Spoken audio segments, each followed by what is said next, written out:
शिवसेना सांसद संजय राउत ने 103 दिन बाद जेल से बाहर आने के बाद गुरुवार को पहली बार पत्रकारों से बातचीत की। इस प्रेस कॉन्फ्रेंस में संजय राउत ने सबसे पहले मनसे अध्यक्ष राज ठाकरे पर हमला बोला। संजय राउत ने कहा, हमारे दोस्त मनसे अध्यक्ष राज ठाकरे ने मेरी आलोचना की थी। उन्हें मैं बताना चाहता हूं, अदालत का कहना है कि ईडी द्वारा गिरफ्तारी अवैध थी। राजनीति में हमें दुश्मन के जेल जाने की चिंता नहीं करनी चाहिए। दरअसल संजय राउत को लेकर उस समय राज ठाकरे ने कहा था कि कोई तो आधार होगा संजय राउत को गिरफ्तार करने का। ऐसे ही कोई इतनी बड़ी एजेंसी गिरफ्तार नहीं करती है। राज ठाकरे का यही बयान संजय राउत को चुभ गया, क्योंकि संजय राउत को लगा कि राज ठाकरे इनडायरेक्ट तौर पर उनको इस मामले में दोषी मानते हैं, और यही कारण है कि जब संजय राउत जेल से बाहर निकले और मीडिया से मुखातिब हुए तो राज ठाकरे पर निशाना साधा। लेकिन राउत का मलाल यही तक नहीं है, बल्कि इसके अलावा भी है। सबसे पहले ये जान लीजिए कि संजय राउत जेल से निकलने के बाद क्या क्या बोले हैं। संजय राउत ने कहा, 3 महीने के बाद मैंने एक घड़ी पहनी है। मुझे लगा कि लोग मुझे भूल गए होंगे, लेकिन ऐसा नहीं है। लोग मेरी परवाह करते हैं, मुझे प्यार करते हैं। कई लोगों ने मुझे फ़ोन किया है। शरद पवार ने आज सुबह मुझे फ़ोन किया। हिरासत में दिन कठिन थे। उन्होंने कहा कि मैं कानूनी मामलों पर आगे कोई टिप्पणी नहीं करूँगा। उन्होंने ये भी कहा कि मैं कोई टिप्पणी इस बात पर भी नहीं करूँगा कि ईडी ने क्या किया क्या नहीं किया। यानी ईडी पर भी कोई टिप्पणी नहीं करूँगा, और साजिशकर्ताओं पर भी नहीं। कोर्ट ने मुझे जमानत दे दी है। पूरे देश में उल्लास का माहौल है। अगर वो खुश हैं, ठीक है, मुझे किसी से कोई शिकायत नहीं है।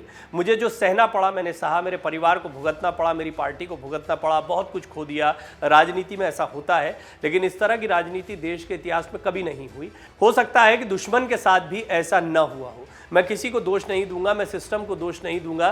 संजय राउत ने कहा कि सभी को अच्छा काम करने का मौका मिलता है, उन्हें करना चाहिए। वैसे संजय राउत ने राज ठाकरे पर ऐसे ही निशाना नहीं साधा, बल्कि संजय राउत को इस बात का भी मलाल है कि उनको शरद पवार, अजीत पवार, नाना पटोले, जयंत पाटिल, सुप्रिया सुले, पृथ्वीराज चव्हाण, अशोक चव्हाण यानी महाविकास आघाड़ी के तमाम नेता संजय राउत को फ़ोन कर रहे हैं, लेकिन राज ठाकरे का फ़ोन अब तक संजय राउत के पास नहीं आया। तो एक मलाल ये भी है, और इसी बात का बुरा शायद संजय राउत को लगा हो। हालांकि ये कोई पहली बार नहीं है जब राज ठाकरे और संजय राउत के बीच ठनी हो। इसके पहले भी कई बार राज ठाकरे और संजय राउत के बीच जुबानी जंग हो चुकी है, लेकिन इस समय संजय राउत को उम्मीद थी कि राज ठाकरे उनके साथ हमदर्दी जताएंगे। लेकिन राज ठाकरे ने संजय राउत को न तो फ़ोन किया और न ही जेल से बाहर आने पर कोई प्रतिक्रिया दी।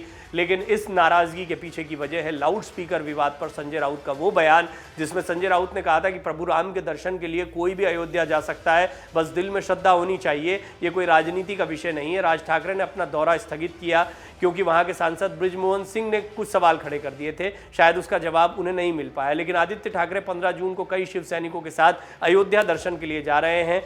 दर्शन हमारे लिए राजनीति का विषय नहीं है। इसके पहले भी उद्धव ठाकरे ने वहां जाकर दर्शन किए और आगे भी करेंगे। जब से मंदिर का आंदोलन शुरू हुआ था तब से ही शिवसेना का अयोध्या से विशेष लगाव रहा है। यही वो बयान था जिसके बाद संजय राउत और राज ठाकरे के बीच ठन गई थी, और यही कारण है कि इस बात से राज ठाकरे संजय राउत से अभी तक नाराज हैं। हालांकि जब संजय राउत ने राज ठाकरे पर निशाना साधा तो राज ठाकरे ने भी कहा था कि हमारी आस्था और धार्मिक मामलों पर किसी तीसरे को टिप्पणी करने की आवश्यकता नहीं है, और यही कारण है कि आज भी संजय राउत और राज ठाकरे के बीच ठनी हुई है। वहीं शिवसेना सांसद और प्रवक्ता संजय राउत ने शनिवार को एनसीपी प्रमुख शरद पवार से उनके घर पर मुलाकात की। राउत ने कहा कि शरद पवार के साथ उनके पारिवारिक संबंध हैं, इसलिए उनसे मिलने आया था। उनके साथ किसी प्रकार की राजनीतिक चर्चा नहीं हुई। इससे पहले शुक्रवार को संजय राउत ने ईडी द्वारा शरद पवार के खिलाफ केस दर्ज करने का विरोध किया था। राउत ने कहा था कि इससे जनता में गलत संदेश जाएगा। पवार राजनीति के भीष्म पितामह हैं, उनके साथ गलत किया गया। महाराष्ट्र में पहले कभी भी बदले की राजनीति नहीं हुई। राज ठाकरे और संजय राउत के बीच में भले ही दूरियां हों, लेकिन ये बात भी तय है कि एक समय राजनीति का वो दौर भी था जब राज ठाकरे और संजय राउत साथ में खड़े दिखाई देते थे। ये बाला साहब का दौर था, लेकिन फिर बाला साहब से राज ठाकरे भी दूर हुए और संजय राउत से भी निश्चित तौर पर इसी वजह से दूर हो गए। संजय राउत पूरी ताकत के साथ उद्धव ठाकरे के साथ खड़े हुए हैं। उद्धव ठाकरे और राज ठाकरे के बीच में कोई पटरी नहीं बैठती है। इस सब के बीच में संजय राउत का जेल जाना, तमाम महाविकास आघाड़ी के सहयोगियों का उनके पास फ़ोन आना, राज ठाकरे का फ़ोन नहीं आना, ये शायद संजय राउत को अच्छा नहीं लगा। और एक औपचारिकता के नाते या कई बार एक नैतिकता के नाते भी कई बार लोग फ़ोन करते हैं या आपस में हालचाल पूछते हैं।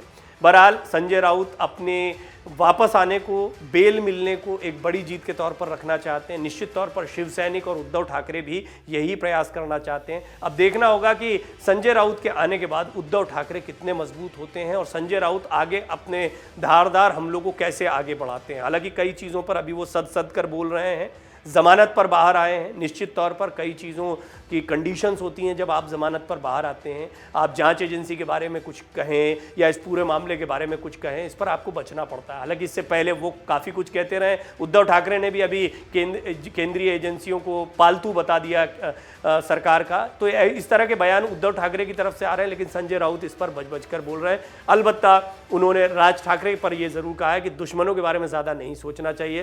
तो क्या इशारों में वो राज ठाकरे को अपना दुश्मन भी कह रहे हैं, ये भी एक बड़ा सवाल है। आपको क्या लगता है, राज ठाकरे को संजय राउत को फ़ोन करना चाहिए, इन लोगों को फिर से साथ में आना चाहिए? आपकी राय महत्वपूर्ण होगी, कमेंट जरूर करें।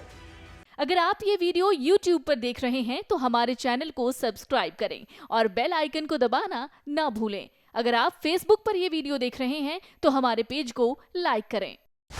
डाउनलोड करें अमर उजाला ऐप और पाएं खबरें लगातार।